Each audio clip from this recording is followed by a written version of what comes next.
Hello guys, আসসালামু আলাইকুম। তো আজকে আপনার সাথে স্বাদের লাউর উপকারিতা শেয়ার করবো। তো লাউ দেখলানি, লাউর কিন্তু বাদা সাদা ও দরকারি।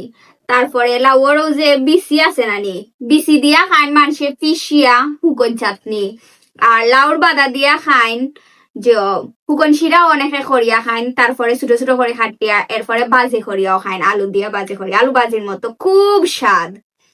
তো আমি কিন্তু লাউ রান্দার পরে বিচি যদি মুখো পড়ে আমার অত বিরক্ত লাগে, আমার ভাত খাওয়ার সারা সময়ও যায়গি লাউর বিচি বাঁচিতে বাঁচিতে তরকারি দেখে লাগে। আজকে আমি লাগছি আর কি খামো বুঝছেনি, আজকে বানানি আজকে লাউর সারা বিচি আমি নিজের হাতে সারা বিচি আজকে বাকরিয়া রাখবো।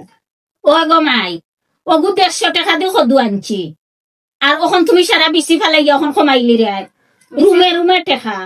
বিচি কমাই আর না, বিচি দিয়া নু আরেকটা রেসিপি বানাইমু।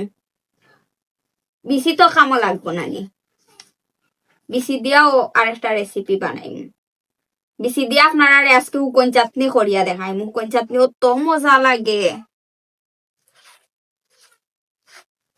তো সম্পূর্ণ ব্লগ দেখকা, দেখলে জানতে পারবা কিতা কিতা বানাই।